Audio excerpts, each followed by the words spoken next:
Un homme du sud-ouest de l'Arkansas a trouvé une substance étrange. Est-ce une expérience gouvernementale? On les appelle chemtrails. Ils reçoivent une large attention actuellement.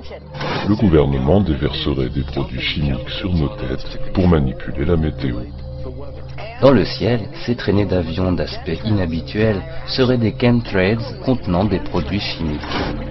Selon les gens, le gouvernement enverrait des avions disperser toutes sortes de produits chimiques pour manipuler la météo. Ce que laissent traîner ces avions, ils appellent ça un chemtrail. Vous me dites que ce sont des chemtrails? Oui, si c'était des traînées de condensation habituelles, elles seraient déjà dissipées. Beaucoup de gens se posent des questions, et pas seulement dans ce pays, en Europe et dans le monde entier. Des climatologues étudiant l'atmosphère y voient le premier signe d'une sorte de complot inquiétant.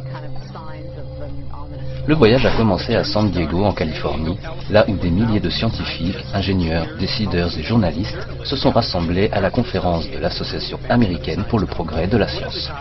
La manipulation artificielle du climat, également appelée géo-ingénierie, était un des sujets débattus par les scientifiques. Dans le but d'empêcher le réchauffement climatique, il serait plausible, selon eux, de créer un programme mondial de géo-ingénierie. Asperger quelque chose dans l'atmosphère pour bloquer le soleil était une théorie largement acceptée. Mais quand on leur demande de nous parler du programme actuel d'aérosol atmosphérique, ils disent qu'aucun programme de ce genre n'avait jamais été mis en œuvre. Étrangement, ça ressemble pourtant exactement à la description du phénomène qu'en ont fait les gens du monde entier. Quand j'ai appris que l'Association américaine pour le progrès de la science allait se tenir ici, et que les discussions porteraient sur la géo-ingénierie, je me suis dit, il faut que j'y sois. Il fallait que j'entende ce que ces éminents scientifiques avaient à dire sur le changement climatique. Quant à la question sur les chemtrails, est-ce qu'on pratique la géo-ingénierie actuellement? Je n'ai rien de particulier à dire là-dessus. Je suis personnellement sceptique sur ce point, mais je travaille pour la Maison Blanche et avec le gouvernement, on peut s'attendre à tout. Les chemtrails. On dit sur Internet qu'ils sont la preuve que le gouvernement crée des nuages pour combattre le réchauffement climatique. Ils prétendent que grâce à un accord secret, le gouvernement utiliserait des avions aspergeant la population d'aluminium, de barium et de strontium pour réduire l'immunité des gens et réduire la population mondiale. Je suis toujours un peu suspicieux parce que le gouvernement ne semble pas vraiment capable de quelque chose à une échelle aussi large. Ce n'est pas de la pluie, ce n'est pas de la neige. Croyez-le ou pas, des avions militaires survolent la région et lâchent des petites particules d'aluminium appelées chaff. C'est fait avec du plastique ou du papier. On l'emploie dans un but anti-radar. Donc manifestement, c'est un entraînement. Ce n'est pas confirmé, mais j'ai été dans le corps des Marines pendant plusieurs années et je peux vous assurer que c'est de cela dont il s'agit. Ici, des avions militaires venant de la base Key West grimpent dans l'atmosphère et larguent des traînées larges d'1 mile, voire parfois plus. Ce sont de petites fibres de verre recouvertes d'aluminium. L'Air Force prend ces avions militaires, répand toutes ces choses, ça tombe dans l'atmosphère et ça peut prendre jusqu'à une journée avant de se dissiper. C'est sûrement militaire. Il se passe quelque chose. Le gouvernement, l'Air Force peut-être. Soyez sûr qu'il se passe quelque chose. Ce sont en fait de petites bandes d'aluminium magnétique. Et nous devons déterminer ce qui est vrai ou non. Il semble que ce soit une opération militaire de sauvetage. Derrière cette théorie de la conspiration, le gouvernement mondial unique serait un bon mobile. Faites silence, je ne veux pas entendre. Monsieur le Président, je veux annoncer à la Chambre que mon ministère ainsi que mon collègue, ministre de la Santé, ont reçu des correspondances rassurantes sur ce sujet et que cette théorie de chemtrails est absurde et fausse. Les traînées observées derrière les avions proviennent simplement des turboréacteurs. Ces théories de la conspiration au sujet du gouvernement sont vraiment affligeantes.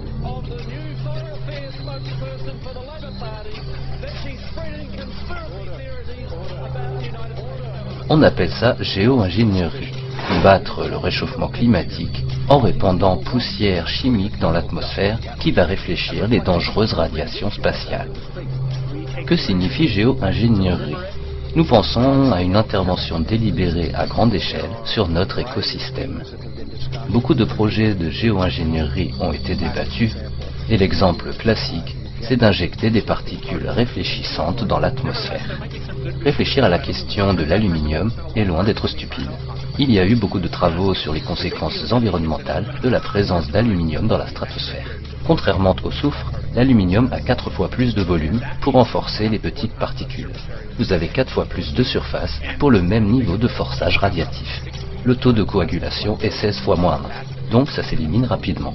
On pense même pouvoir le faire avec des masses encore plus réduites. C'est pourquoi nous entendons souvent parler d'aluminium. Ils en parlent dans le brevet de Hug Aircraft de 1989. Dans les échantillons d'eau de surface, le taux d'aluminium augmente. Et voilà David Case qui annonce que l'aluminium a 4 fois plus de réflexion. Donc on devait parler du soufre. Mais au lieu de cela, ils ont laissé entendre que l'aluminium est 4 fois plus adapté à leur objectif. Il semble qu'ils ne veulent pas que nous connaissions les effets. Voici une étude sur la nanofabrication montrant qu'avec un avion basique, vous pouvez créer des particules d'aluminium de haute qualité. Asperger cette vapeur d'aluminium, on doit pouvoir le faire en théorie. Beaucoup de publications ont déjà examiné la question.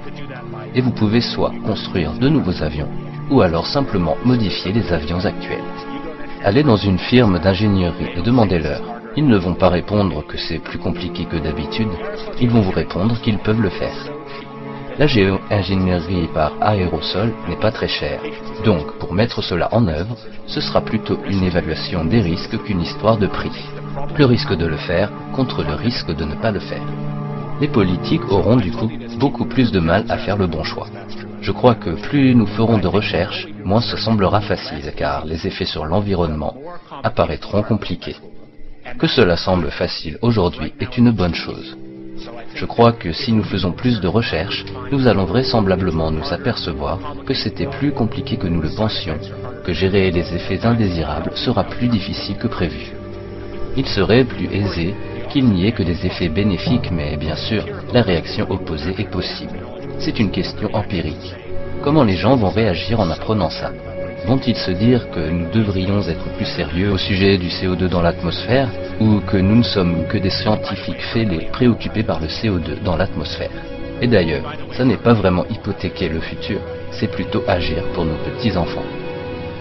Le CARB, Comité de Californie pour la recherche sur les ressources en air, ainsi que d'autres cercles d'études, considère les particules de taille inférieure au micron comme particulièrement dangereuses pour la respiration humaine.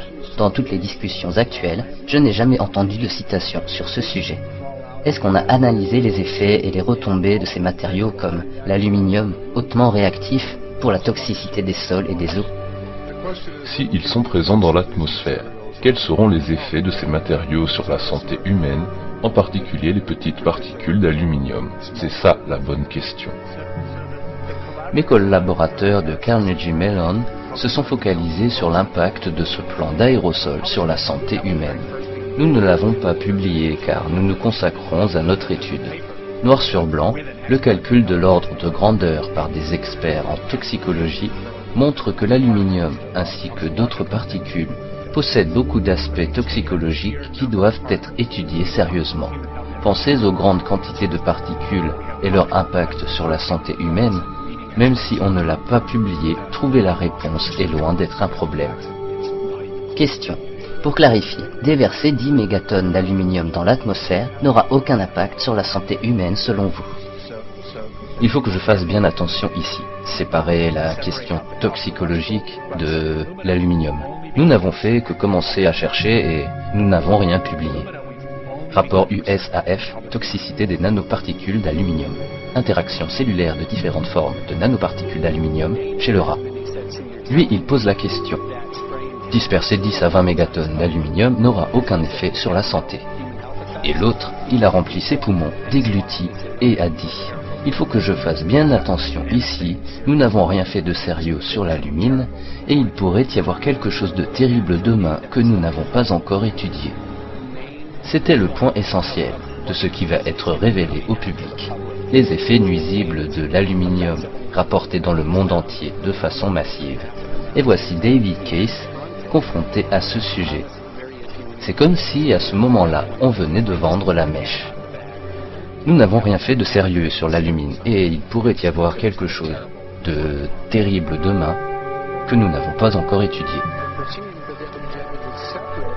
Il continue parce qu'il y a manifestement plusieurs autres objectifs. Un plan distinct masqué par ses tentatives d'éviter une crise du réchauffement climatique. La dépopulation, le contrôle, les aspects armement et communication, toutes sortes de choses probables dont on ne sait rien. Nous ne savons pas vraiment et je ne vais essayer de spéculer sur leurs plans, mais nous pouvons voir clairement que ces plans ne bénéficient pas à l'humanité, ils servent seulement d'élite. La bonne question serait de savoir comment tracer une ligne entre une activité autorisée et ne nécessitant pas une gouvernance mondiale et les activités qui requièrent une gouvernance mondiale. Le Dr John Holdren a accepté un poste de sous-directeur au Bureau des sciences et technologies, ainsi qu'un poste de directeur au Bureau sur les politiques scientifiques et technologiques de la Maison-Blanche. J'attends beaucoup de ses conseils éclairés dans les années à venir. Mon opinion personnelle, c'est que nous devons garder la géo-ingénierie dans le débat et étudier ça avec précaution, parce que nous pourrions être suffisamment désespérés pour vouloir l'utiliser. Que ferions-nous si durant l'année 2040 ou 2060, il y avait une crise climatique majeure, des famines généralisées, ou le Groenland qui glisse dans l'océan tout à coup? La seule façon plausible de commencer à refroidir la Terre, c'est d'intervenir directement dans le système climatique du siècle actuel, en mettant, disons, des particules dans la stratosphère. Bien sûr, on n'arrête pas de faire des trucs dans la stratosphère. Ce n'est pas comme si la stratosphère était absolument pure. Mais vous ne voulez pas que des gens viennent pratiquer un vaste forçage radiatif pendant de longues périodes et sur des surfaces tellement étendues qu'on pourrait craindre à une destruction significative de l'ozone. Peut-être que je mets une particule dans l'atmosphère parce que j'essaye de gagner de l'argent. Ou bien j'essaye de mettre des particules dans l'atmosphère parce que je suis engagé dans des recherches scientifiques, pour essayer de comprendre la physique des nuages. Ou bien j'essaye de placer ces particules parce que j'essaye de créer de la pluie localement, pour que les nuages donnent plus de neige sur les pistes de ski par exemple. Ceci soulève plein de questions. C'est extrêmement risqué. Cela aurait vraisemblablement un impact négatif sur certaines personnes. Mais nous pourrions nous trouver dans une situation où ces risques puissent valoir la peine d'être pris. Dans certaines révélations, une des choses qui m'ont vraiment choqué, c'est qu'on avait à la fois les avantages ainsi que les risques de ces programmes. L'avantage qu'ils ont cité était le refroidissement de la planète. Certains des risques étaient la disparition de l'ozone, des sécheresses en Afrique et en Asie. Je dois vous dire qu'après 4 jours de symposium à l'écoute de ces scientifiques, je suis sorti très inquiet de cette expérience parce qu'il est maintenant très clair qu'ils sont en train de justifier, rationaliser et légitimer des impacts vraiment horribles. Il y a des impacts supplémentaires sur notre environnement, mais ils résument une technique de vente, la stratégie de mise en œuvre et de contrôle, parallèlement à la stratégie de financement.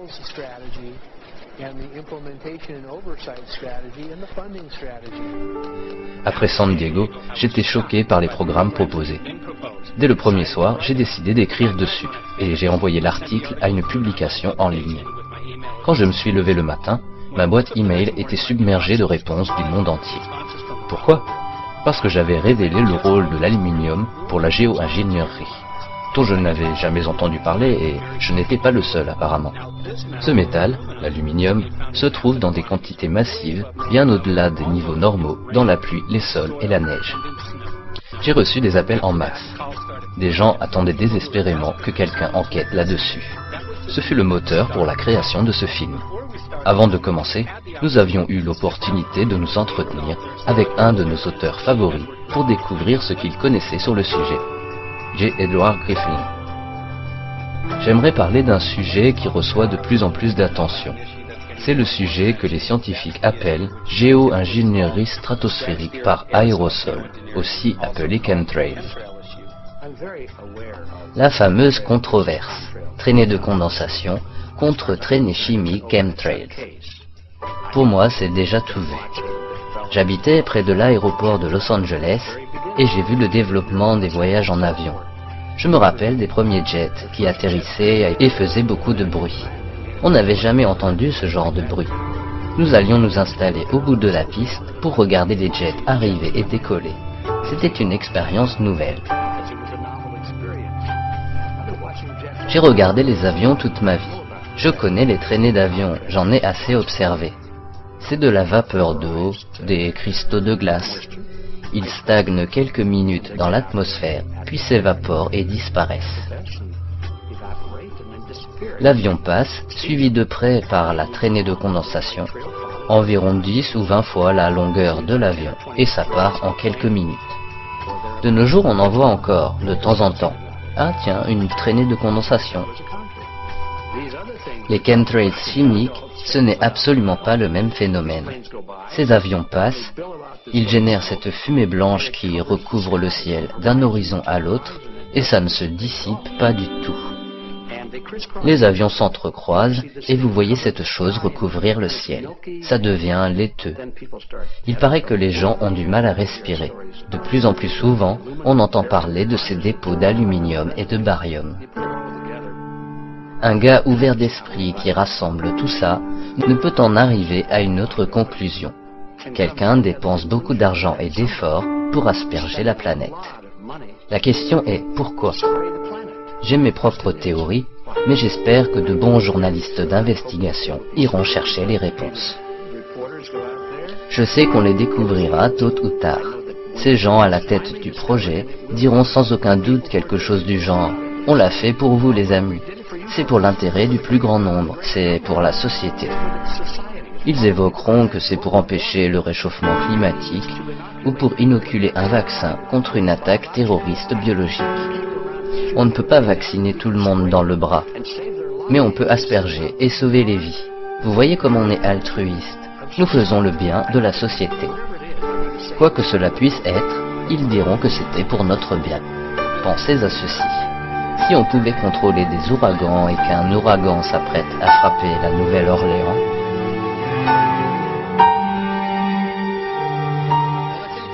et disons qu'on puisse le diriger pour atteindre le Mississippi. Disons qu'il faille tuer 18 habitants du Mississippi pour sauver 1800 habitants de la Nouvelle-Orléans. Si vous contrôlez la machine climatique et faites ça en pleine connaissance de cause, allez-vous tuer cette vingtaine de personnes? Il y a toutes sortes de questions d'équité ici. Nous pourrions également être au contrôle et avoir tort, et si on n'approfondit pas assez nos calculs, peut-être qu'on va intensifier Katrina et tuer beaucoup plus de personnes. La bonne question serait, peut-on avoir assez confiance en soi pour risquer de porter préjudice à des gens qui n'auraient pas été atteints sans notre intervention, et sous prétexte de sauver plus de gens? ils aspergent les chemtrails, principalement dans les pays de l'OTAN. J'en ai vu aux États-Unis, en Angleterre, en Écosse, au Canada. Des Français me l'ont signalé. Il y a un groupement politique international, une telle ampleur. Ce phénomène n'est pas seulement américain, c'est international. Celui qui veut enquêter doit prendre en considération qu'il s'apprête à trouver une élite et un motif politique. Mais ce n'est pas dans l'intérêt général, à mon humble avis. Je ne sais pas ce que c'est, mais nous allons bientôt trouver. Suivez la piste de l'argent, vous trouvez la réponse.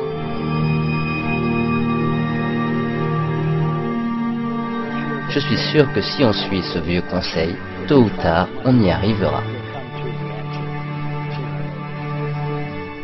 Nous avons vite compris que nous partagions le besoin de diffuser cette même information. Il fallait faire savoir aux gens ce qui se passe, et Ed m'a offert son aide, car il est très passionné sur le sujet. Le budget va être bouclé. Il va falloir attaquer le travail. Les réponses ne tomberont pas du ciel. Nous ne sommes pas des scientifiques. Nous ne faisons que poser des questions, et il faudra rester prudent avec les réponses. C'est juste une action citoyenne honnête. Pourquoi est-ce que les gens ne voient pas ça et n'en entendent pas parler? On ne leur présente pas les faits. Nous avons beaucoup de chance, pas vrai? Regardez cette opportunité devant nous. Une opportunité. Il y a un défi, et je sais qu'il va donc y avoir une bataille et un combat. Mais au fait, qu'est-ce qu'on fout là?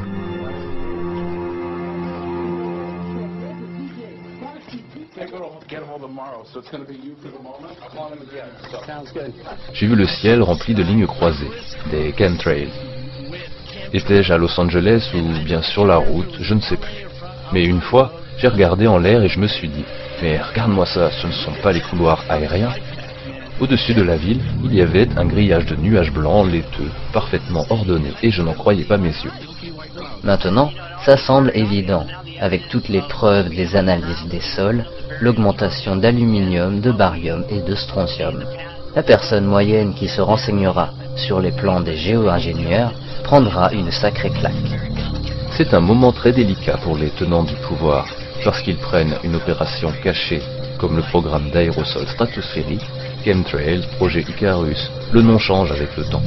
Et ils camouflent ça en bouclier scientifique de géo-ingénierie, réfléchissant la lumière solaire, permettant le contrôle du réchauffement climatique qui nous dépasse. Donc, en ce moment, le ventre de la bête est juste au-dessus de nous et sans armure. Que vous croyez aux chemtrails ou non, la géo-ingénierie devrait être suffisamment effrayante pour se poser tout de même des questions. Quand les gens découvriront la géo-ingénierie, les chemtrails deviendront évidents parce que c'est la même chose. Vous parlez d'une conspiration mondiale ici. Les géo-ingénieurs proposent de faire ça à un niveau mondial. Monterey, en Californie. C'est la deuxième étape. Nous allons voir ce que nous allons trouver dans le nord de la Californie. Ici, la maison de Dane Wigington. Il possède plus de 500 hectares, surplombant le lac Shasta. Il m'a parlé des problèmes auxquels ils sont confrontés ici. Allons parler à Dane. Nous verrons ce qui se passe dans sa propriété, ainsi que les actions qui doivent être entreprises.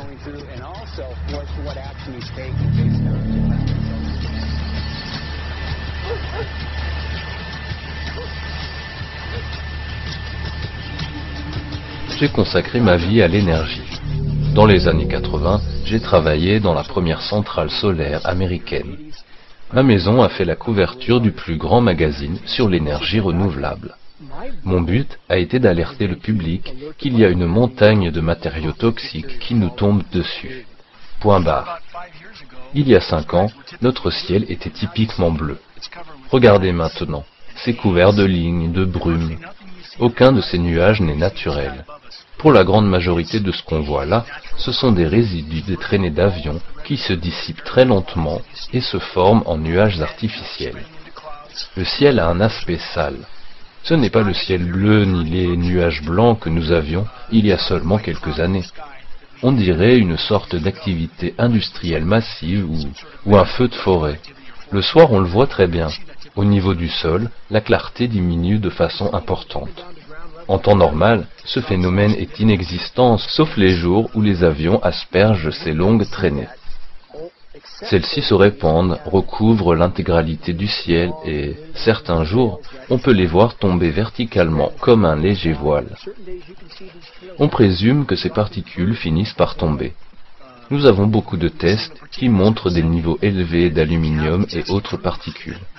Ces niveaux dépassent des milliers de fois les limites gouvernementales. Donc, nous ne parlons pas d'exposition à un niveau légèrement supérieur à la normale, on parle ici de toxicité extrême. Regardez le côté du mont Shasta. Dans le nord de la Californie, on le considère comme une sorte de repère. Il était une grande source d'eau pure. Les relevés qu'on a effectués sur cette montagne ont révélé 61 000 parts par milliard. Ils pensent que c'est de la neige ordinaire et les gens boivent ça quand ils partent en randonnée sur la montagne. Souvenez-vous, l'intervention du gouvernement est requise à partir de 1000 parts. Et là, c'est 61 fois au-dessus de la limite. Des citoyens boivent cette eau empoisonnée. Le relevé effectué au sommet du mont Shasta révèle un taux de barium de 83 pour 1000 et un niveau de strontium de 383 pour 1000. Donc cet été, en gros, les alpinistes vont aller là-haut et boiront du poison. Qui voudrait boire 61 000 microgrammes d'aluminium par litre? En plus de cela, depuis 5 ans dans cette région, on remarque une nette augmentation du niveau de pH des sols. 10 à 12 fois le niveau d'il y a 5 ans. Ce n'est pas de la spéculation. On peut prouver de façon exhaustive que ces métaux lourds sont présents dans l'eau de pluie. Nous avons des échantillons en double. J'ai passé mon diplôme de sciences forestières à l'École internationale des forêts. J'ai une maîtrise en zoologie, spécialité aquatique. J'ai passé 35 ans à étudier la vie sauvage en tant que biologiste dans le service forestier américain. J'ai travaillé pendant plusieurs années au service de conservation des sols du ministère de l'Agriculture. Au jour d'aujourd'hui, je m'occupe des programmes botaniques et pâtures en tant que maître jardinier consultant. Quand j'ai commencé ce jardin en 2005 environ, le pH s'élevait à 5,5 voire 5,6.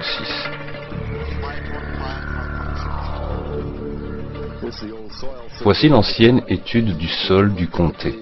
Vous pouvez regarder, c'est mon terrain ici, parcelles 125 et 126. Et là, le niveau de pH, entre 4,5 et 6,8 en pleine humidité.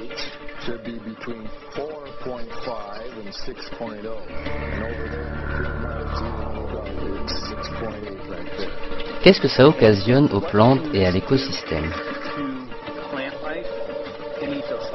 Prenez la terre dans vos mains et regardez les petites choses qui grouillent dans le sol. Il y a de moins en moins d'insectes microscopiques. Ces petites poussières mobiles n'ont pas totalement disparu, mais ce sera bientôt le cas.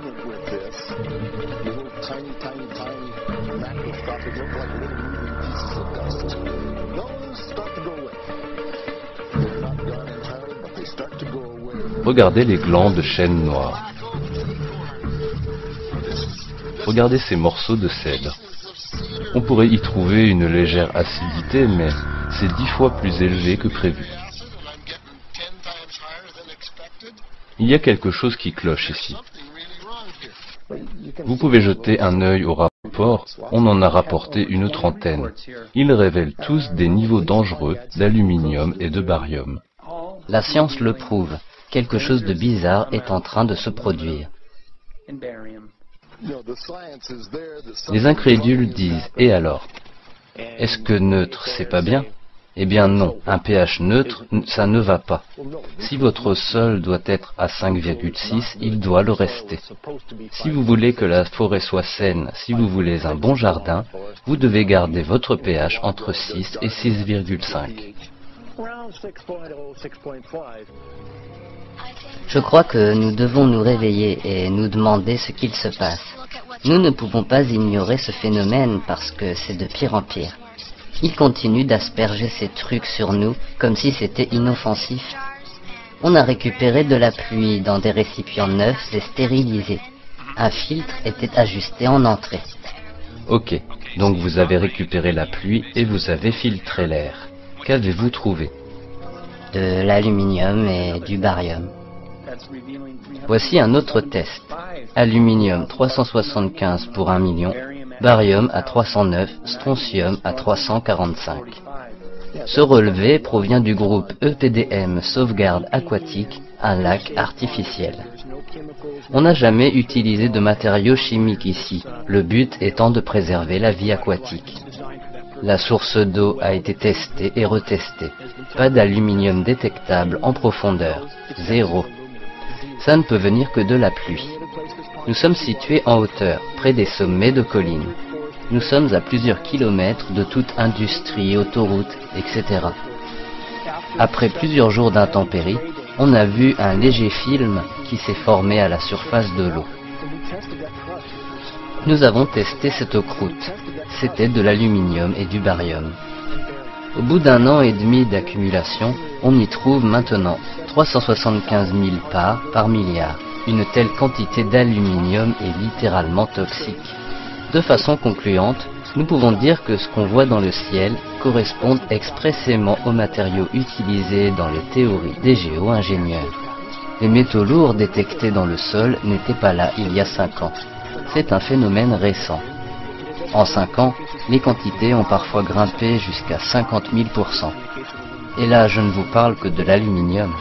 N'oubliez pas que la toxicité apparaît à partir de 7 pour 1 milliard.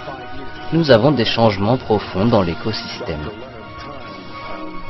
Le docteur en chimie Len Itzin, ainsi que moi-même, nous sommes associés pour étudier le phénomène. Avant même d'avoir eu connaissance de ces relevés, nous avions déjà conclu que les oxydes d'aluminium, de barium et de strontium pouvaient modifier le pH d'un sol acide et le rendre neutre. Il n'y avait aucun doute, et aujourd'hui, on voit que c'est en train d'arriver. J'ai un doctorat en chimie non organique de l'Université d'État de l'Oregon. J'ai travaillé sur différents métaux et les états d'oxydation.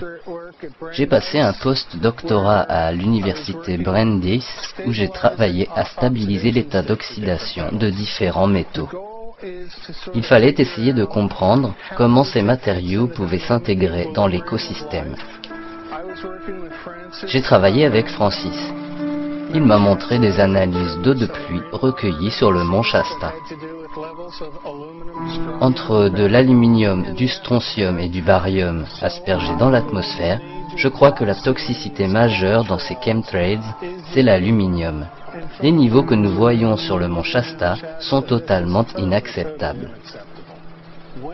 Quand on évoque ces métaux, dispersés dans le système biologique, on ne parle pas d'aluminium grossier comme une canette de soda qu'on jette dans la nature.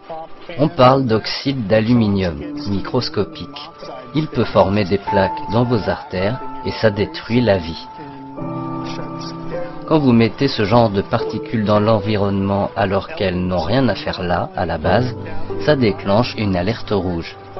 En particulier pour l'aluminium, très mauvais pour les systèmes biologiques. Ça s'empare du site et ne le lâche plus, jusqu'à ce qu'il soit détruit. Comme vous accumulez l'aluminium avec le temps et qu'un système normal ne peut pas l'évacuer, ça cause des dommages neurologiques importants.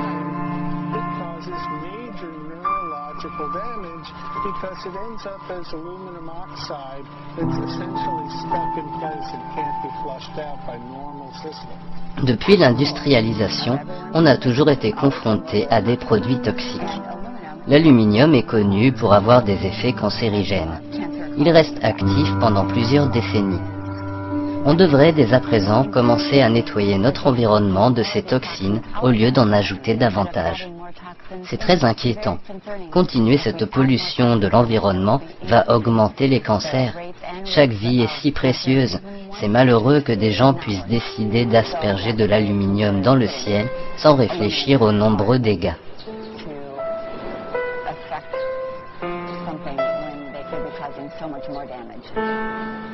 On ne sait pas d'où vient ce matériau, mais il est détecté partout. La quantité de métal qui tombe sur nos têtes ne peut être discutée, ce n'est pas de la spéculation. Selon les experts, le niveau de métaux lourds de ces 4 dernières années a augmenté de plusieurs milliers de fois. Le Comité de Californie pour la qualité de l'air a étudié les aérosols chinois. Pas la moindre trace de métaux lourds. Mike, j'ai choisi de me focaliser sur ce problème de métal. Je sens que tous les autres problèmes sont secondaires. Que peut-il y avoir de plus important que de pouvoir franchir votre porte et prendre une bouffée d'air sans avaler de métaux lourds? Si nos terres sont empoisonnées, si nos eaux deviennent toxiques, qu'est-ce qui nous reste? Peu importe ce à quoi nous focalisons notre énergie et notre temps, peu importe nos croyances politiques, c'est une base commune pour notre vie à tous. Nous devons respirer un air sain qui ne soit pas rempli de produits chimiques toxiques ni de métal. Nous devons boire une eau pure qui ne soit pas contaminée par ces traînées d'avions. On sait bien maintenant que l'atmosphère est bien plus fragile qu'un colorant foncé sur un textile. C'est une couche extrêmement fine grâce à laquelle la vie peut exister. Considérer que la Terre est un laboratoire de physique et faire des expériences à grande échelle jusqu'à ce que tout soit cassé de façon irréparable, c'est une folie de proportions incroyables. Si seulement les gens pouvaient comprendre que ce genre d'expérimentation se fait depuis des dizaines d'années, d'innombrables programmes de manipulation de la météo furent tentés il y a 50 ans. La majorité du public n'est même pas au courant. Ils croient que ça n'est pas vrai parce que les médias traditionnels n'en ont pas parlé. Pensez à l'agent orange utilisé par les gouvernements pendant la guerre, parce qu'ils peuvent le faire parce qu'il n'y a personne pour les arrêter, parce qu'ils ont ces machines militaires énormes qui peuvent tout contrôler. Les documents sont pourtant disponibles sur le site internet du gouvernement. Vous n'avez qu'à chercher les mots-clés, maîtriser la météo. Vous verrez que votre gouvernement n'était pas le seul impliqué. Vous avez dit aux associations de presse que le gouvernement américain aurait créé des techniques de manipulation météorologique pour qu'un nouvel ordre mondial puisse affamer des millions d'Américains et pouvoir prendre le contrôle. Vous nous fournissez le brevet complet sur les équipements ainsi que la déclaration complète du sénateur Claiborne Peel. Alors, non seulement ça existe vraiment, mais on l'utilise depuis la guerre du Vietnam. Nous allons voir ce qu'on peut faire. Les scientifiques vont vous épauler, au moins celui-là. Je n'ai pas un budget d'1 million de dollars, mais je pense avoir assez pour que ce film puisse montrer que quelque chose ne tourne pas rond. Très bien, l'Arizona c'est pour lundi 21. On va être absent assez longtemps. Nous allons chez la sénatrice Johnson.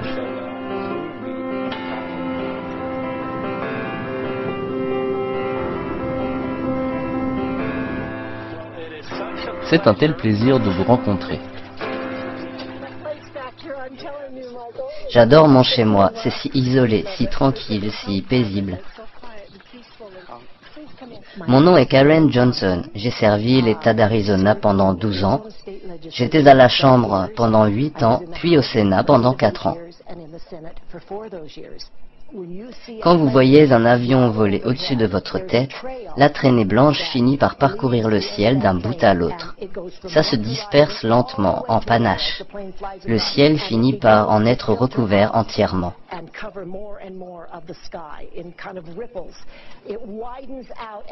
Comment peut-on vivre en dessous de ça lorsqu'on a compris ce que c'était? Pensez à vos animaux et à votre terre. Je trouve cela effrayant. Si les gens ne se réveillent pas pour affronter les gens qui sont à l'origine de ces choses terribles, qu'est-ce qu'il nous restera?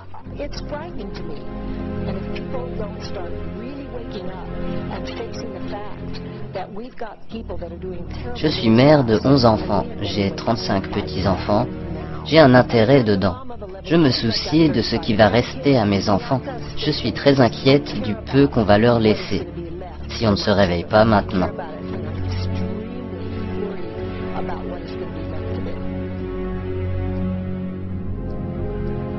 L'aluminium est toxique et nous savons qu'il s'accumule.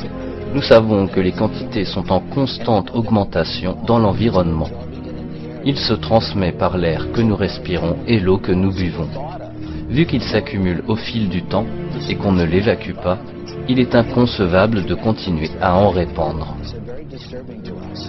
Ceux qui ont fait des recherches à ce sujet sont vraiment effrayés. C'est effarant qu'on ne soit pas informé davantage sur ce problème. Comment peut-on asperger de l'aluminium dans l'environnement sans être inquiété? L'aluminium est toxique, on le sait.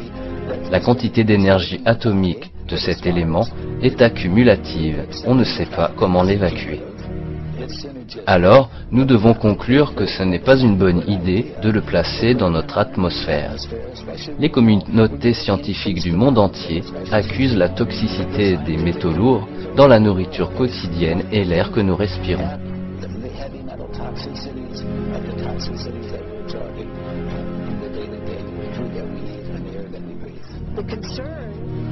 Pourquoi fait-on cette expérience? C'est très inquiétant.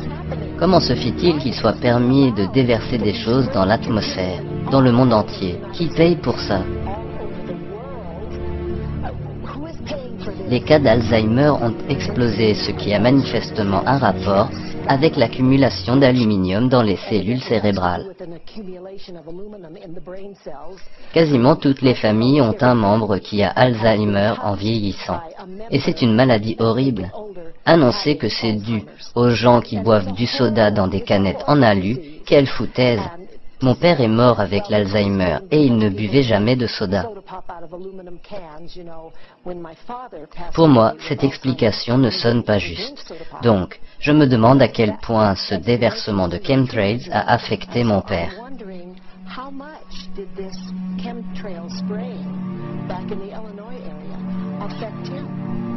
À l'état pur, l'aluminium est un accélérateur de flammes. Un de mes amis est pompier depuis 20 ou 30 ans. Il m'a dit que les incendies qu'il combatte sont supérieurs en intensité par rapport à ce qu'il voyait avant. Quand vous regardez les échantillons d'air, vous voyez de fines particules d'aluminium, ce qui est très inflammable.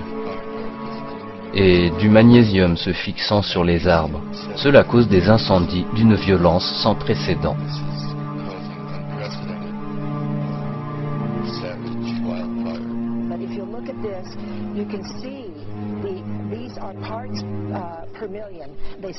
Voilà ce que j'ai reçu.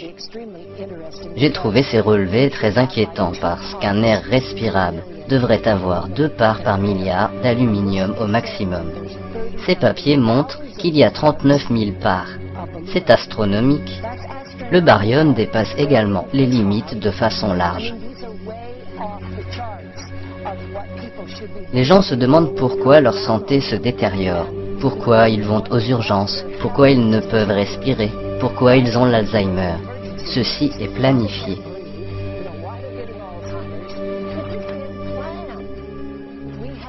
Nous avons des élites, je ne sais pas comment les appeler, un monde uni, des Illuminati, je ne sais pas, peu importe. Des gens qui se fichent de la personne moyenne. Ils se soucient d'eux-mêmes, de leur réseau, de leur pouvoir. S'ils éliminaient les 3/4 des gens, tant mieux pour eux, car ça fera une foule moins importante pour remettre en cause leur programme. Voilà de quoi il s'agit, et c'est très alarmant. D'où vient ce truc, et pourquoi ce genre de truc se retrouve-t-il par ici? J'ai entendu différentes explications, nous devons refroidir la planète, etc. Mais pourquoi aurait-il besoin de ce genre de truc? L'explication n'a jamais été très claire.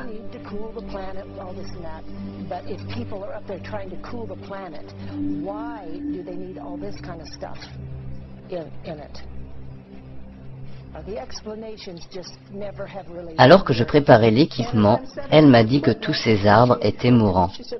J'ai dit quoi? Tous ces arbres sont en train de mourir? Donc je fais un test d'aluminium et de titane, car c'est visiblement ce qu'on doit chercher. J'ai pris des échantillons d'écorce et j'ai vu juste, ils étaient positifs à l'aluminium et au titane. J'ai commencé à voyager en Californie et remarqué la même chose près du lac Tahoe, dans la région de Sacramento et de Davis. Il y avait le même genre d'écorce. Cette écorce blanc-argent est présente partout. Je crois que ces produits chimiques tombent et détruisent les racines. Ensuite, ils remontent et atterrissent dans l'écorce. Ça fait tellement mal de voir ces 2 arbres. Regardez à quel point ils sont vieux et grands. Sur nos 3 hectares de terrain, on a perdu environ 40 arbres. Chaque semaine, d'autres arbres commencent à mourir. C'est si triste qu'on en pleure. Et que ce soit dû à des chemtrails d'origine humaine, ça me pétrifie. À chaque fois que vous perdez un arbre, ce n'est pas bon. Quelle tristesse. Et il y en a un autre ici. Et ce groupe d'arbres là. Ne pensez-vous pas que vous allez mieux vous sentir en combattant au lieu de ramper dans un trou pour aller dormir? Bon sang, vos familles sont là, vos enfants, vos petits-enfants. Il faut faire quelque chose.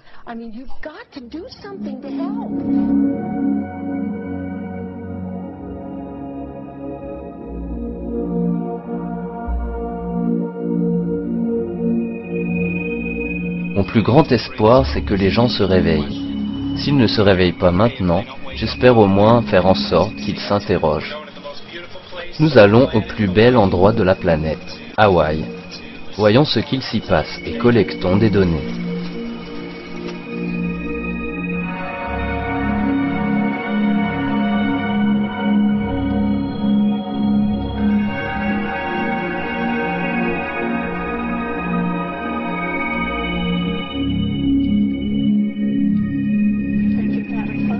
J'espère que vous vous êtes bien amusés avec nous.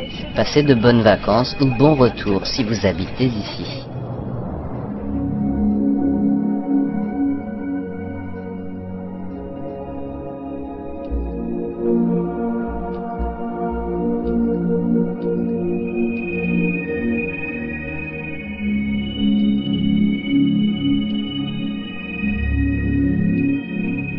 arrivé à la ferme bio dans un coin isolé de Maui. Toute la vallée utilise le solaire, le vent ou des électrogènes.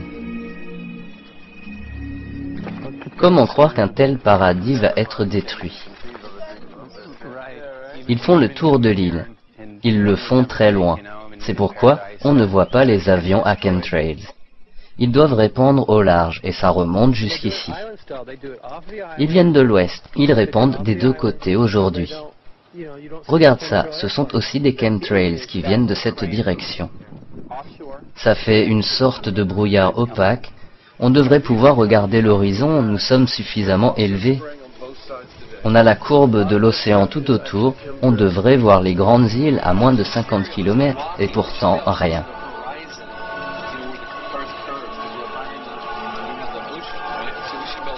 Vous voyez bien, ce n'est pas un ciel bleu naturel.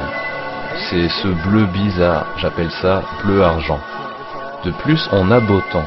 On devrait voir à travers le ciel. Quand on l'observe la nuit, il y a si peu d'étoiles qu'on arrive à les compter. Il devrait y avoir des centaines de milliers d'étoiles. Malgré ça, on arrive à les compter. Une là, une ici, oh, une planète. Certains soirs, vous en verrez une centaine, d'autres fois une dizaine. Mais voici autre chose qui m'inquiète.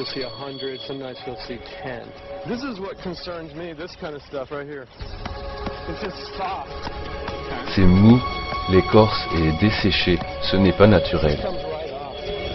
J'ai vu des milliers de noix de coco dans toute ma vie. Je n'en ai jamais vu se décomposer comme cela. Regardez ça, je n'ai jamais vu ce genre de choses auparavant. J'ai l'habitude de couper des arbres sur Big Island. Je n'ai jamais vu ça, ça m'inquiète. Les tâches que vous effectuez sur l'île ne sont pas choses faciles. Je peux voir un certain scepticisme en vous. Vous avez l'air de regarder au-delà de la réalité des gens. C'est incroyable de ne pas d'essayer de regarder à travers les yeux des autres. Je peux voir tout ça facilement, c'est comme le jour et la nuit. Il suffit de prêter attention aux fausses illusions. Selon vous, que se passerait-il si tout le monde se réveillait et se rendait compte des plans des géo-ingénieurs? Si les gens savaient vraiment ce qui se passe, je crois qu'il y aurait une révolution à Hawaï.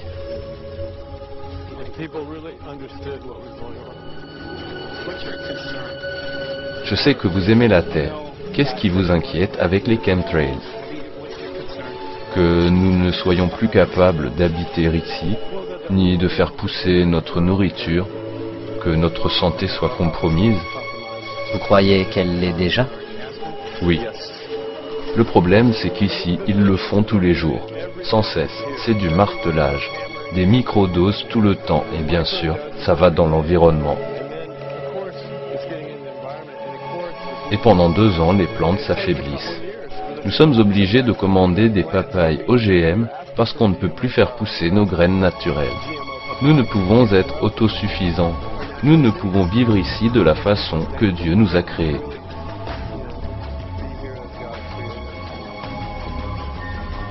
Mon ami m'a convaincu de faire une analyse de cheveux sur ma fille. J'ai dû couper très près du scalp pour prendre des cheveux récents. Vu notre style de vie, j'étais certaine que les cheveux de ma fille seraient sains. J'ai reçu les résultats. Figurez-vous qu'on a trouvé un niveau élevé d'aluminium. Voici le graphique. Voici le champ de référence. Et voilà où est ma fille. Aluminium 23,1. Le ciel est couvert de brume blanche. Je regarde la nuit et je ne vois pas les étoiles dont j'avais l'habitude. Je ne peux m'empêcher de penser que, manifestement, ça a un rapport avec la santé de ma fille. À part les chemtrails, je ne vois pas d'où peuvent venir ces métaux lourds. Regarde son âge. Elle est restée isolée ici. Elle n'a jamais été vaccinée non plus. Un visiteur se dirait, une ferme bio, c'est le paradis. Et voilà que ces métaux lourds arrivent de nulle part. Elle a les plus hauts niveaux d'aluminium que j'ai pu voir jusqu'à présent. Les amis, ces gens jouent à Dieu. Ils se prennent pour Dieu en manipulant la météo. Ils déversent des trucs dans le ciel. Ils font des tests de géo-ingénierie sur tout notre écosystème. plantes, insectes, océans. Ce soir, nous essayons de faire en sorte que vous puissiez voir que quelque chose cloche. Au plus profond de moi, je sens qu'il y a une véritable crise.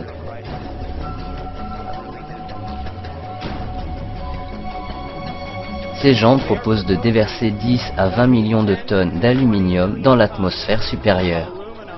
Que fait l'aluminium? Il change le pH des sols, ce qui est toxique pour les plantes. C'est aussi très toxique pour la santé humaine. Est-ce que cette histoire de chemtrails est réelle? Laissez-moi vous parler de mon expérience et de ce que nous avons trouvé. Nous avons beaucoup de preuves qui non seulement suggèrent, mais qui, je crois, prouvent qu'on est aspergé de pesticides.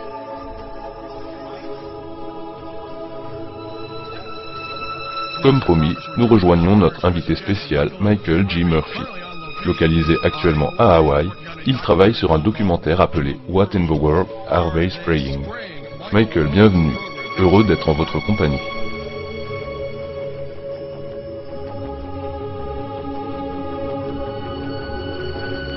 J'ai un ami un peu théoricien des conspirations. Il regarde toujours les choses avec un regard différent. Selon lui, quand le président vient à Los Angeles, il n'y a étrangement pas d'aspersion cette semaine-là. Peut-on rêver meilleur endroit pour une interview? Ils font ça au-dessus de nos fermes. Ils veulent éliminer notre capacité à produire de la nourriture biologique. Ils ne veulent pas qu'on puisse subvenir à nos besoins en eau saine. C'est juste une supposition, mais il me semble que ça sert à contrôler les masses. Comment est-ce que l'aluminium peut être bon pour nous? Quel est le deuxième élément? C'est du barium. Barium et aluminium. Manifestement, c'est toxique pour tout ce qui est vivant. La santé humaine, les animaux, tout. 61 000 parts par milliard. Mais à partir de seulement 1000 parts, on est en état d'alerte. 61 000, vous dites? Oui, les gens grimpent sur la montagne et boivent de la neige empoisonnée. Oh mon Dieu, c'est si écœurant. C'est 61 fois au-dessus du règlement. J'en ai parlé à des amis de Los Angeles. C'est juste de la glace, me disent-ils, de la condensation. Un simple écolier pourrait comprendre cette histoire. Ça flotte dans le ciel et ça se répand. Vous n'êtes pas un expert, mais un citoyen inquiet qui fait ses recherches. C'est ce que nous devrions faire en tant que citoyens. Dire qu'on veut savoir ce qui se passe. Ce que la FDA fait à notre nourriture, ce que le gouvernement fait à notre air, l'eau et les sols. C'est super ce que vous faites. Chapeau bas de faire des recherches sur ce sujet. Mettez toute la théorie des géo-ingénieurs de côté.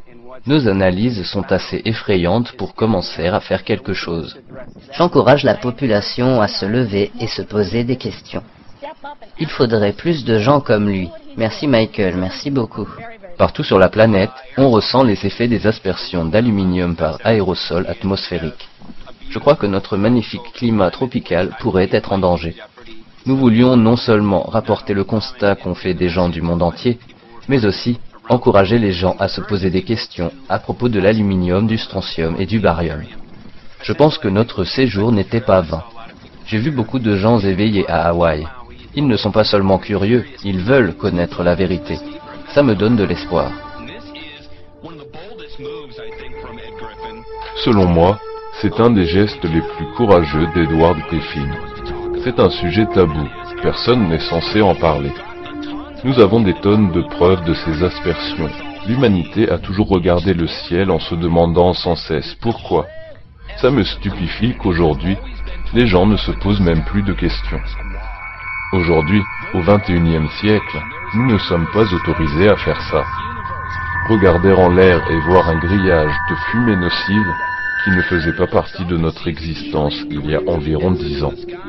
Quelqu'un qui trouve ça anormal est traité d'excentrique.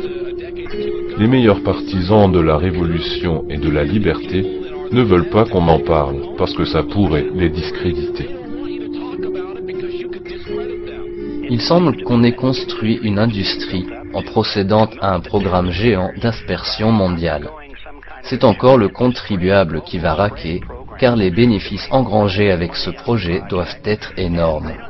et les effets secondaires catastrophiques semblent être le cadet de leurs soucis. Leur expérience ne concerne pas la survie des humains, ni aucune autre chose du même genre. Quand on enquête sur certaines compagnies dont les activités concernent les semences OGM, celles-ci sont étrangement conçues pour résister à l'aluminium dans le sol. Les cultures biologiques ne vont pas pousser dans un sol contenant des métaux lourds. Donc, après avoir gâché les sols, tous les fermiers vont devoir acheter des semences OGM résistantes à l'aluminium, et du coup, l'humanité est complètement dépendante de ces sociétés du genre Monsanto et d'autres firmes agricoles géantes. Vous ne pouvez même plus faire pousser des semences naturelles. On le constate partout sur la planète, c'est choquant.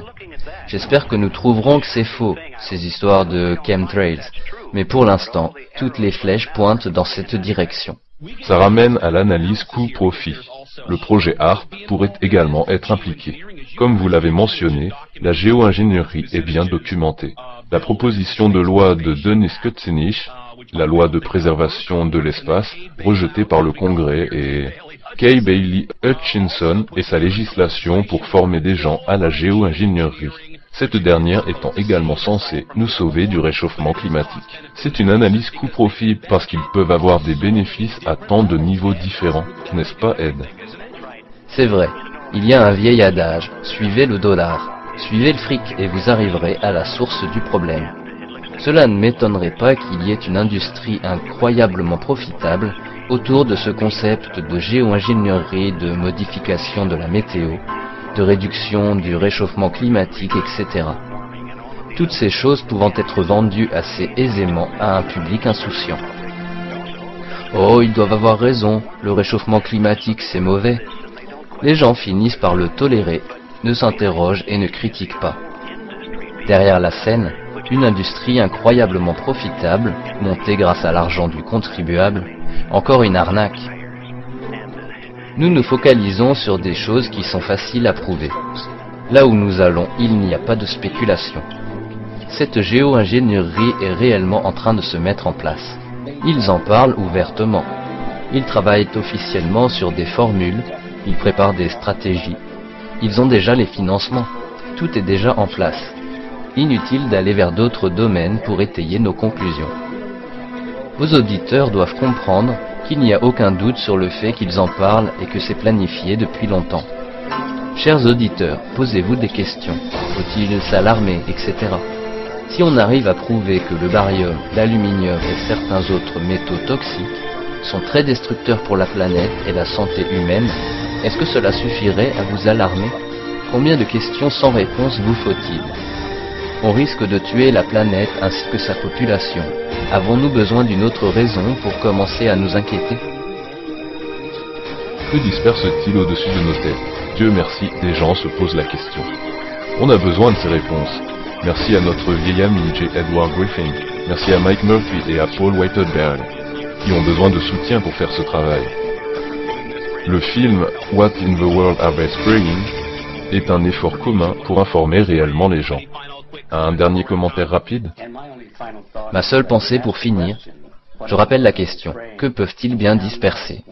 Eh bien, nous savons maintenant ce que c'est et vous n'allez pas aimer.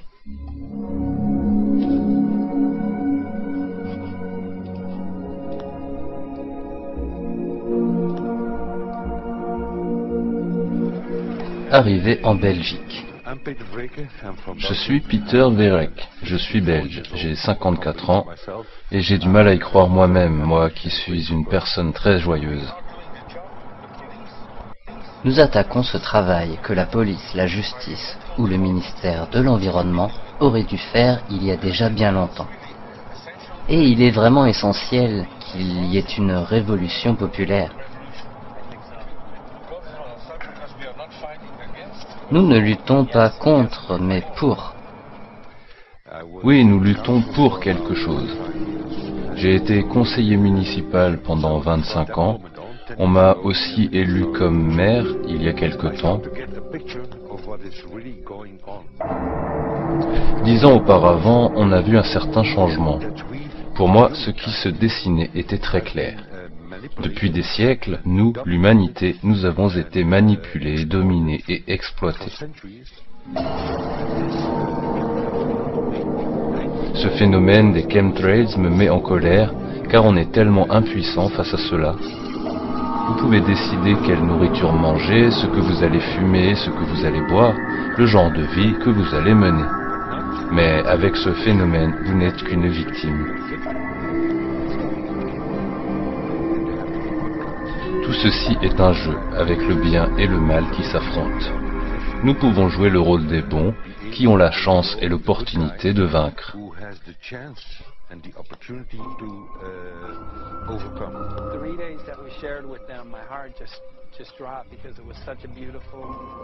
Cela fait 3 jours partagés avec eux. Pour moi, le temps s'est arrêté. C'était une façon de vivre si paisible. Je suis parti en me demandant comment ça va être dans 10 ans. Est-ce que tout ce qui est dans leur propriété va mourir? Si c'est le cas, comment vont-ils se nourrir? Est-ce qu'ils vont devoir prendre des cours et être certifiés par la compagnie X, Y ou Z? Quelles sont les compétences requises? C'est vraiment la fin de la liberté et je suis très inquiet. J'ai ce sentiment profond que tout va bien aller, qu'à la fin nous gagnerons, parce que nous sommes du côté de ce qui est juste.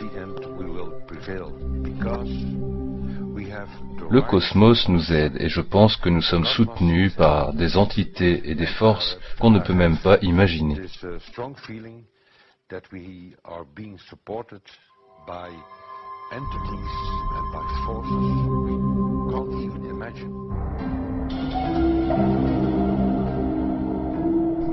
Ici, pour la première fois, nous avons les preuves scientifiques qu'on nous asperge de métaux lourds. C'est incroyable, difficile à croire, mais pourtant c'est le cas. Une fois que vous êtes au courant sur les chemtrails, ces traînées d'avions persistantes, quel que soit leur nom, stopper ce programme n'est pas une option. Ce phénomène est reconnu comme étant réel et il est même débattu en public. Je pense que c'est le moment de présenter le contexte de la géo-ingénierie au public.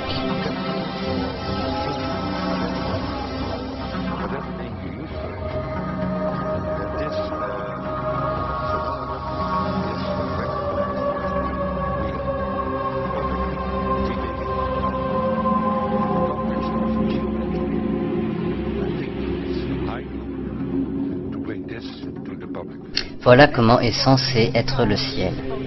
Ce sont de vieux tableaux. Je crains fort qu'on ait oublié tout ça. À l'époque où j'étais journaliste en recherche médicale, j'ai étudié beaucoup de choses.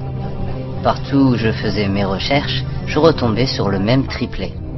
On provoque notre abrutissement, on nous rend davantage malades et on nous rend infertiles.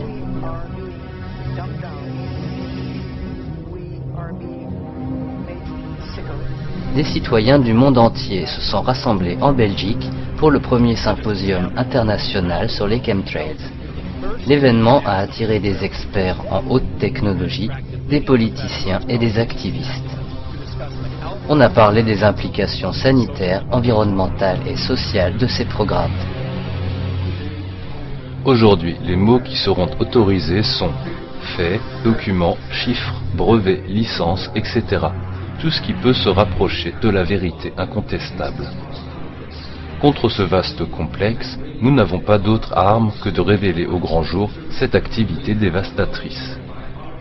Avec nos efforts, nous espérons que de plus en plus de gens deviennent conscients du fait que leur leader leur cache des choses. Donc aujourd'hui, comme une famille, joignons nos forces aux gens qui révèlent au monde que les chemtrails ne sont pas une théorie de la conspiration, mais des faits sur une conspiration. Mesdames et messieurs, l'Université technique de Delft aux Pays-Bas vous souhaite la bienvenue.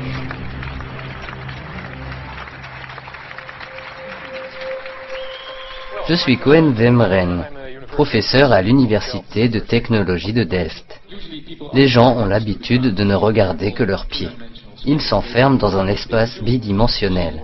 Ils n'ont pas l'idée de regarder en l'air. Plus je lève la tête et plus ça m'inquiète.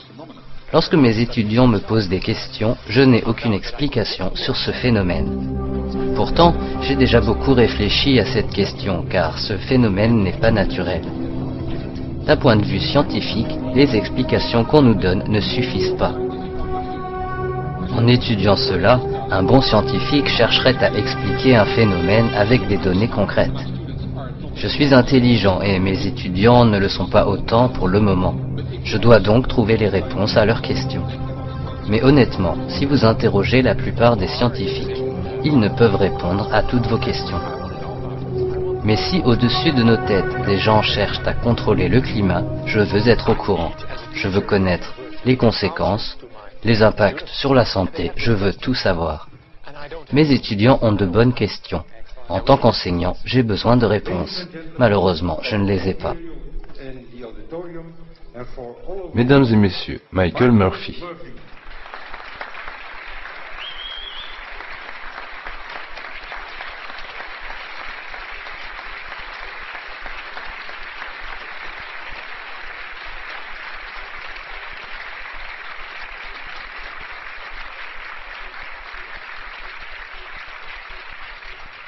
Merci beaucoup, c'est vraiment un honneur d'être ici en Belgique. Les gens de pouvoir contrôlent tout, les marchés, les personnes. Maintenant, ils arrivent même à contrôler la météo. Ils peuvent donc l'utiliser pour des applications militaires. Mais ils ne peuvent contrôler ce que Dieu a créé, les semences biologiques naturelles, la dialectique hégélienne, vous savez, problème, réaction, solution. Les quantités massives d'aluminium sont le problème, car des choses commencent à mourir. La solution, une loi sur les compagnies, vous savez, celles qui disent « Vous n'avez pas assez de rendement avec vos récoltes, mais j'ai la solution. J'ai la graine qui réussira à pousser dans ce genre d'environnement, et vous allez devoir me l'acheter. » Ce qui est inquiétant dans ce plan, c'est que tout ce qui est naturel et biologique pourrait mourir à cause des graines OGM résistantes à l'aluminium. Nous revenons d'une semaine de tournage à Hawaï. Ce fut un voyage incroyable. Là-bas, les gens s'inquiètent. Ils commencent à voir les cocotiers s'affaiblir. Ils ont peur que ce programme puisse faire partie d'un plan plus étendu détruisant tout ce qui est naturel et biologique pour que la nourriture OGM soit la seule et unique source de nourriture disponible.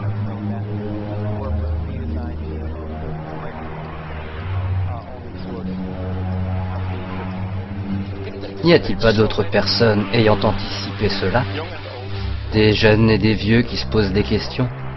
J'ai aimé le discours de la jeune fille aujourd'hui.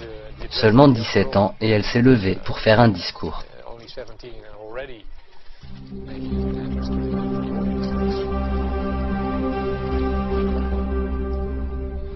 Je m'appelle Sophia Xenidis, j'ai 17 ans. L'air que nous respirons n'est pas tel qu'il devrait être et c'est très effrayant. La nourriture que nous mangeons et l'eau que nous buvons contiennent des niveaux élevés de ces substances qu'on déverse sur nous. On nous empoisonne comme des insectes. Je suis en colère et ma rage est profonde. Je ne veux pas être empoisonné, je ne veux pas être affecté par le cancer. Savoir que cet empoisonnement mondial se perpétue à une si grande échelle et que si peu d'actions soient entamées pour arrêter ce crime, ça me désespère.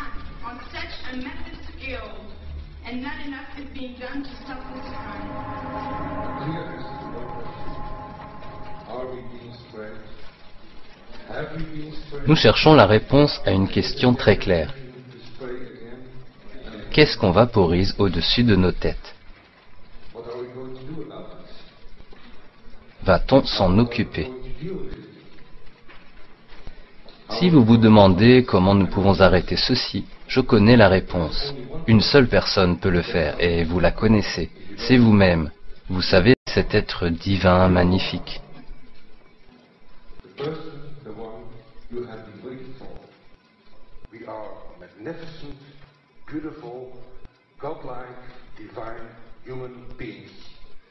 Ladies and gentlemen, sisters and brothers, in this auditorium and in the whole world, thank you so very much for being present with us. Mesdames et messieurs, frères et sœurs, merci beaucoup d'avoir été présents.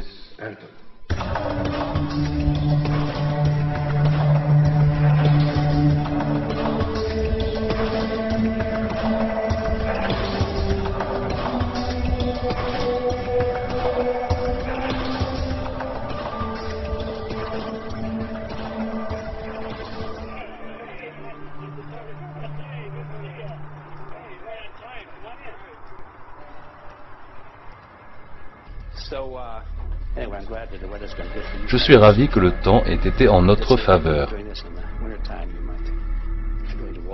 On aurait eu de la neige si on avait fait ça en hiver. Aux États-Unis, vous savez, il y a à peu près 32 programmes de géo-ingénierie en cours.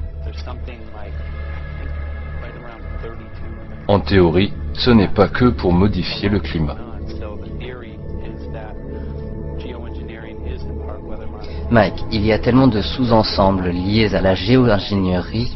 On nous parle de connexion avec le réchauffement climatique ou avec la maladie des morgellons.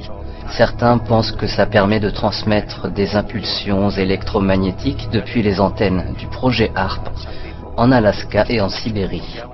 Ça donne le tournis. Chaque domaine vaut la peine d'être l'objet d'une enquête, mais nous avons si peu de temps. Je crois qu'il est plus sage de se focaliser sur les effets toxiques des aspersions aérosols, de ces produits chimiques, de la destruction de la planète et des dégâts sur la santé humaine.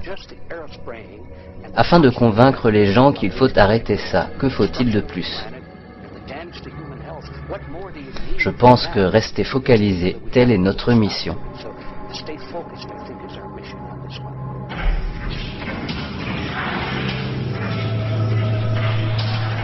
Nous savons que vous connaissez très bien le système politique. Nous avons eu une idée. Vu la tonne de données et d'informations que nous avons collectées, un bon moyen d'achever le film serait de les adresser à des élus, des sénateurs. Donc on se demandait si vous pouviez nous venir en aide pour montrer tout cela aux politiques. Très bonne idée, mais on devrait sélectionner les données qu'on veut transmettre. Il faut qu'il leur soit impossible de prétendre qu'ils n'étaient pas au courant. Il faut écarter les dénégations disant qu'ils n'ont jamais entendu parler de telles analyses, ni de géo-ingénierie par aérosol. Ce serait très intéressant d'aller dans le district de la criminalité à Washington afin d'alerter les gens.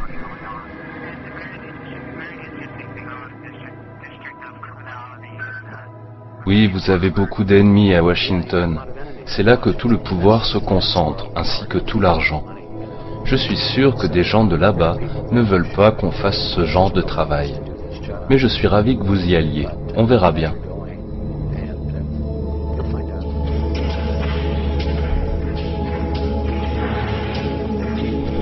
Nous avons donc emmené les résultats de nos analyses à Washington et présenté une lettre cruciale à nos élus. Ces aspersions quotidiennes violent l'article 5 du Bill of Rights de la Constitution américaine, disant que personne ne pourra être privé de sa vie, de sa liberté ni de sa propriété sans un procès équitable. Ça viole nos vies, nos libertés et l'intégrité de nos propriétés, et il n'y a pas de procès équitable. En tant que représentant du peuple, j'insiste que vous fassiez tout ce qui est en votre pouvoir pour nous protéger et arrêter immédiatement les aspersions de géo-ingénierie. Il n'existe aucune justification légale ou autre pour empoisonner la planète et ses habitants.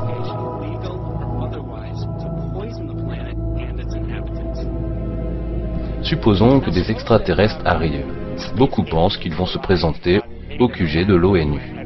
Peut-être choisiront-ils un endroit plus intelligent. Supposez qu'ils nous donnent une boîte sur laquelle il y a 2 boutons. Le premier sert à contrôler les températures du globe, tandis que l'autre peut modifier les concentrations de CO2. Vous pourriez imaginer facilement qu'on se ferait la guerre pour être en possession de cette boîte. Nous n'avons pas de gouvernance mondiale, ni aucun moyen de nous mettre d'accord sur le réglage des boutons. Différentes personnes préféreront différents réglages. L'ingénierie solaire est comme la chimiothérapie, personne n'en veut. Pourtant, tout le monde veut avoir la possibilité de faire de la chimio si nécessaire. Est-ce qu'on peut attraper de dangereux cancers? Combien de temps ça reste là-haut? Ça dure des années, 2 ans. Et après quoi? Ça retombe? Exactement. Pas d'effets secondaires toxiques? Nous arrivons de nouveau à des inconnus. Il n'y a eu que très peu de recherches. Jusqu'à présent, celle-ci montre que ce n'est pas un problème de le faire. Il y a peut-être encore des inconnus, mais bon, Dans l'essentiel, ça marche. My name's Mike Murphy. I'm a filmmaker in from Los Angeles. We're covering an issue called geoengineering. Okay, thanks guys. Senator, quick question about the issue of geoengineering. I'm afraid I don't know what you're talking about. And wondering if you were supportive of geoengineers' proposals of spraying 10 to 20 million tons of aluminum into the atmosphere. I should really get a briefing paper on it before I give an opinion. Oh, not a problem. Are you aware of the issue? Not completely. At all? Okay. Do you have a letter from constituents and people have concerns? Yeah, We're making a documentary about the I don't know. You guys have credentials to be here? Yes, we do. We pass through security as well. Endowed by our Creator. I think so. Please don't touch my property. You're lying. No, what did we lie? What did we lie about, sir? No, we're not. What are we lying about? Lying about. It's a little unusual, huh? I haven't heard that. You're not aware of it? And it appears that these programs have already been deployed. You know, I had to look at that proposal, and so, why don't you let me review it? I can do that. Are you aware of? Actually, I'm going to go. Yeah. Let me go ahead and get that. I will take a look at this, and I will act accordingly. General, this program, this openly covert program of the aerosol spraying, stratospheric aerosol spraying, geoengineering, using tons of aluminum, spraying it up in the sky. I have no idea what you're talking about. Okay. Commonly called chemtrails, sir. When you were the head of NEMA, did you see the aerosol trails? Mike Murphy, filmmaker in Los Angeles. Hi, sir. And we're covering an issue called geoengineering, and wanted to know if you're supportive of geoengineers' proposals.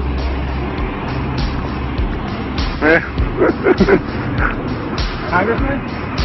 Hey, Congressman. I'm wondering if you're supportive of geoengineers' proposals, which is dumping 10 to 20 million tons of aluminum into the atmosphere.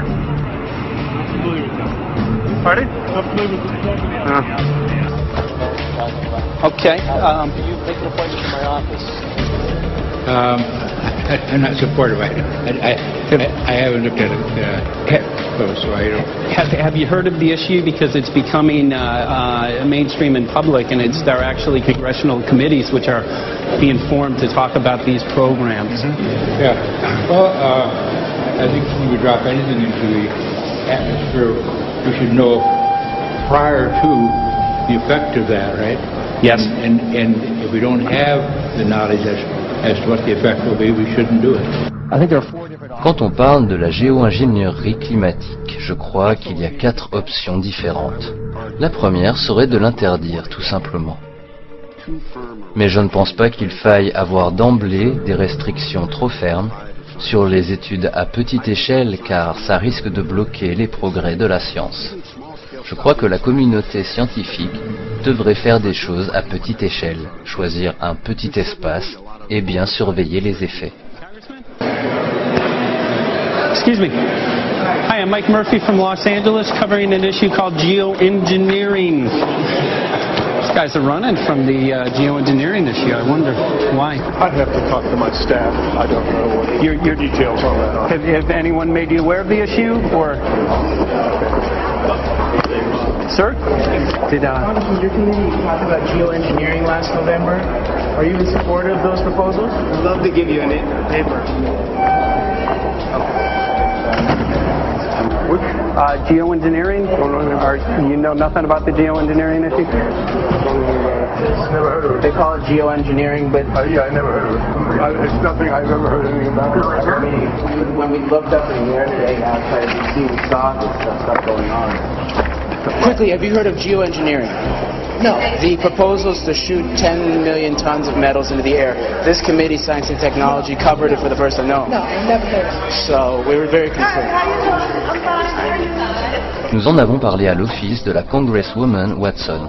Son attachée de presse, Mrs. White, était au courant de la loi sur la préservation de l'espace du député Kucinich, qui mentionnait les chemtrails dans la militarisation de l'atmosphère et de l'espace, et il y a eu des pressions pour que ce soit retiré du texte. see the aerosol spraying going on today over the Capitol? Congressman? Geoengineering carries with it a tremendous range of uncertainties, ethical and political concerns, and the potential for catastrophic environmental side effects. He's not one to do interviews very often, not unless we usually really pressure him into it. Okay. So don't, all that is, don't hold your breath. As chairman of the Committee of Jurisdiction, I feel a responsibility to begin a public dialogue and develop a record on geoengineering. We want to know if you're supportive of their measures by spraying 10 to 20 million tons of aluminum into the atmosphere? No, I think we need to have more research. Okay. And about the issue of current deployment, there's literally a mountain of evidence that many people believe proves the deployment of these programs. Any knowledge of that? No, there's certainly not a mountain of evidence. But I do support research into geoengineering, and I also support looking into the international governance of that. Okay. I hope anybody that has studied it knows, at least I think, that it's a radical proposal, and I hope we don't have to use it, but there may come that point in time where we do. Now, if we could provide you with the evidence that suggests that these programs are and have been ongoing, would you be willing to address this publicly? We've had about 3 or 4 hearings on it. We have addressed them publicly. Well, not about the proposals, but about the current deployment of these programs. Citizens. I don't support the current deployment. I think we need to have more research, and they have consequences that go beyond one nation. And so I think that there needs to be governance. La gouvernance n'est pas simplement une question de déploiement. Il faut la gouvernance avant le déploiement. Surtout lorsqu'il s'agit de travaux scientifiques sur une échelle aussi large. Visiblement, ils n'aiment pas trop parler de ceci. Mais ils sont tous d'accord sur le fait qu'il faudrait une supervision par le Conseil de sécurité de l'ONU. Une application supranationale de sécurité environnementale. Ils pensent à une puissance mondiale dirigeant la manipulation de l'environnement.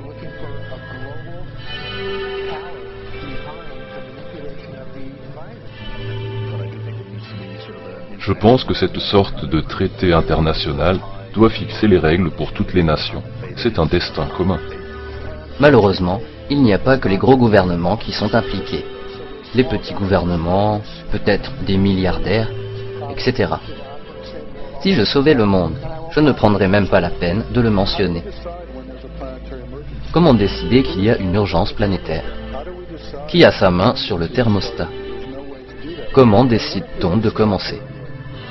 Si un problème de technologie ou de volonté arrête le programme qu'on aura mis en place, en 1 an ou 2, les aérosols qu'on aura placés vont quitter l'atmosphère. Les températures exploseront au point qu'il nous serait difficile de nous adapter.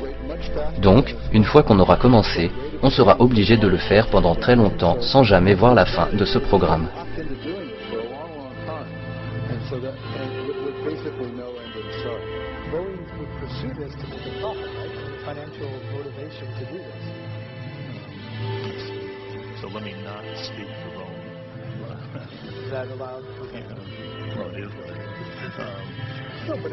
Boeing aurait sûrement la motivation financière pour le faire, pour éviter que Lockheed Martin ne s'en charge.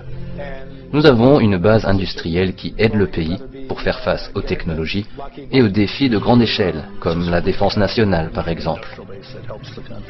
On ne fait pas ça que pour le profit, mais aussi pour des questions de service public.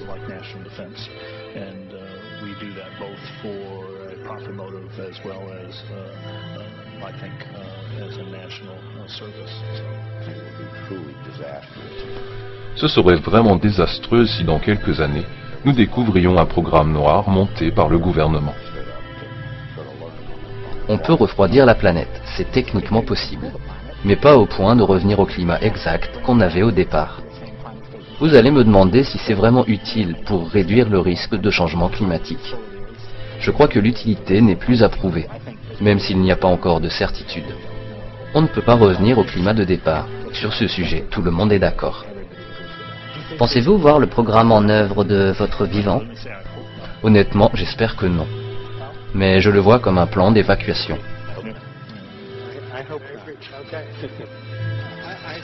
Vous construisez de grandes digues, réduisez les émissions pour empêcher les inondations de vous emporter. Mais s'il y a tout de même des inondations et autres catastrophes, vous aimeriez avoir un plan.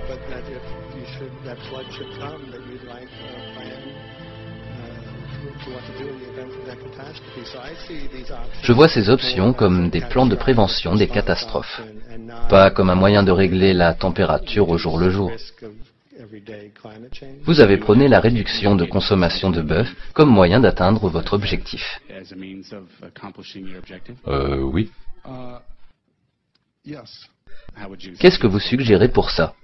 C'est manifestement votre travail que de décider s'il faut taxer ou non, si les gens doivent se comporter différemment, etc. Vous leur donnez des incitations ou découragez des comportements. C'est bien ça que vous vouliez entendre, Mr. Smith. Because there's literally aluminum and barium contamination found around the world, believed to be from these programs. Like, look, today over the Capitol looks like they're deploying some type of aerosol. Did you see it? No, I didn't, but can see. In the James Bond scenario, some rogue rich guy puts some airplanes in the air and sees the clouds. What is to prevent that? Okay, are you aware of the issue? You do it through the... Are you in support of those proposals? What if you're taking... I don't know anything about it. You're not. I've got a chair here. Okay, we'll give you a letter on that. Yeah, this is a letter from constituents. Okay, great. Excellent. And many people believe that these programs have already been deployed because mass contamination has been found. Geoengineering programs, stratospheric. Got it. Yeah. Spraying from airplanes. Okay. So what is happening? People from around the world are finding contamination. Let me take care of this and I'll talk to you when I come back. I'll be back here. Thank you very much. We see that even though we might make the average temperature of the planet about right, the rainfall patterns change some from today. And some places become warmer and some places become cooler. So there are going to be winners and losers in this geoengineering activity if we were to do it. But nevertheless, as David has said, there are reasons why we might consider doing it. Many people are deeply concerned about it because of the toxicity of aluminum, and it has been addressed to Congress in various committees. Would you take a look at a letter from some of your constituents addressing the concerns? Excuse me. Okay. Can I give you a letter from constituents? Are you aware of their proposals of dumping? Gotcha. Thanks. Well, I'm not familiar with it, so I don't know what they're doing. Okay. Well, geoengineers are proposing just that, dumping aluminum and barium into the atmosphere. Why would they do that? Aluminum's a precious metal we can use. Well, the stated goal is to actually cool the planet. However, there's a... Sounds strange. Right, exactly. So they're proposing dumping these metals into the air to block the sun, essentially. We're here to find out what members of Congress are... I hope we'd have a strong hearing on that before we decide to do that. I would hope so. And there's plenty of evidence that not only suggests that these programs have been deployed, because we're finding contamination of aluminum and barium on the rain, snow, and soil. Okay, thank you. Thank you. LA County has seen 200% increase of Alzheimer's over the last decade. Tons of ground and water samples showing high levels of aluminum all around our state. Why don't you give me all the information you have? I have some very good people I will assign it to. And if you get it to Mr. Lavelle, we will He's got my card and send me an email. And Lavelle. Okay. He's got my card and send me an email and Sounds great. We'll be in touch. We are investigating this, and there's literally a mountain of evidence that suggests that these programs are move that mountain over to us. You got it. Take a look at it. And look up, looking up into the sky, and you'll see some of it. Oh, okay. You will. You can see the aerosols being sprayed out of airplanes quite a bit. Okay. So thank you. Yeah, the future of humanity is definitely dependent on it. So we're counting on people like yourself to take some proactive steps. So thank you very much, guys. You're very welcome. Appreciate it. Thank you. Right. Pour éviter de répondre aux questions, les gens du Congrès couraient dans les couloirs, cherchant des portes pour se cacher. Apparemment, la guerre est contre nous tous. Nous sommes en situation de prise d'otage. Les gens qui ont prêté serment de servir et défendre la Constitution sont au courant et y participent. Notre devoir est de nous lever pour dénoncer ce programme. Pourquoi l'eau est-elle contaminée? Pourquoi les sols sont-ils contaminés? Pourquoi est-ce que les maladies liées à l'aluminium sont en augmentation? Ça nous affecte tous. C'est donc le devoir de tout un chacun que de se lever, dénoncer et se réunir pour stopper ce plan. C'est pour notre bien et celui de nos enfants. Historiquement parlant, nous sommes à une époque cruciale où, en tant qu'humains, nous devons décider si on doit rester à genoux en se faisant asperger et empoisonner continuellement, ou bien si nous allons nous soulever, vivre en être humain libre et chercher la vérité, la justice et la paix pour tous les enfants de Dieu. Notre film s'achève ici à Washington. Nous avons informé beaucoup d'élus. La plupart ont soit dénié toute connaissance ou ont refusé de se joindre à nous pour soulever ce problème épineux.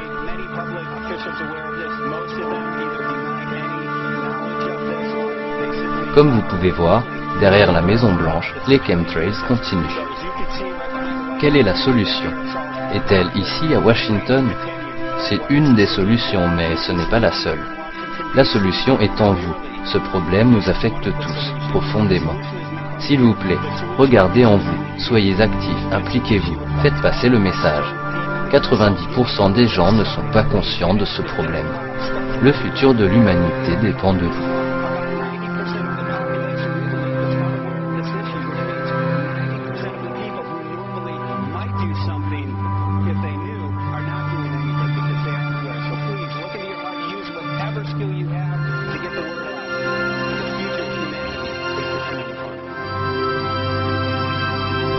Coalition contre la géo-ingénierie, protéger notre planète de la famine et des maladies infligées par des scientifiques fous, des sociétés monopolistiques et des gouvernements voyous.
Nous encourageons tout le monde à dupliquer ce film et le distribuer gratuitement pour faire connaître le problème à tout le monde.